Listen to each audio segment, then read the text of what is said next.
go, trippy on my soul， 每寸伤口在光晕里朦胧的温柔 ，wherever you go。 Paniniwala ko sa relihiyon ay walang relihiyon na makakaligtas kundi ang mabubuting gawa at may paniniwala sa Diyos. Berto, ano ang iyong paniniwala sa pagpapahalaga sa bata?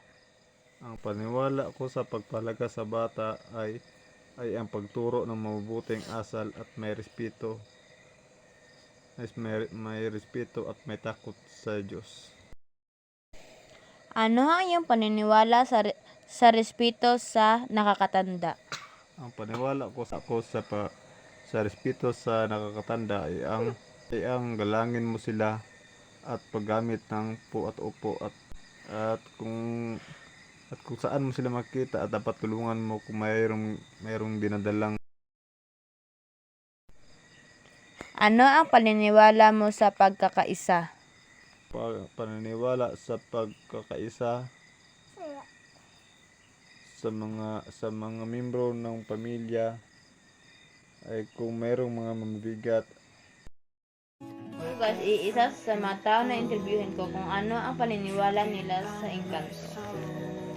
Ang mga paniniwala ko sa engkanto ay isang malalim na bahagi ng kultura at tradisyon ng mga Pilipino. Ang mga engkanto ay mga supernatural na nilalang na naniniwalang sa mga kagubatan, ilog, bundok, at iba pang lugar sa Pilipinas. May iba't ibang uri ng engkanto. Bawat isa ay may sariling katangian at kapangyarihan. Ito ang paniniwala ko rin sa engkanto. Kapag ay may kapangyarihan, ang may engkanto ay may kakayahang makaapekto sa mga tao, kapwa sa mabuti at sa masama. Maaari silang magbigay ng swerte, magpagaling ng sakit, Ito pa ang paniniwala ko sa engkanto.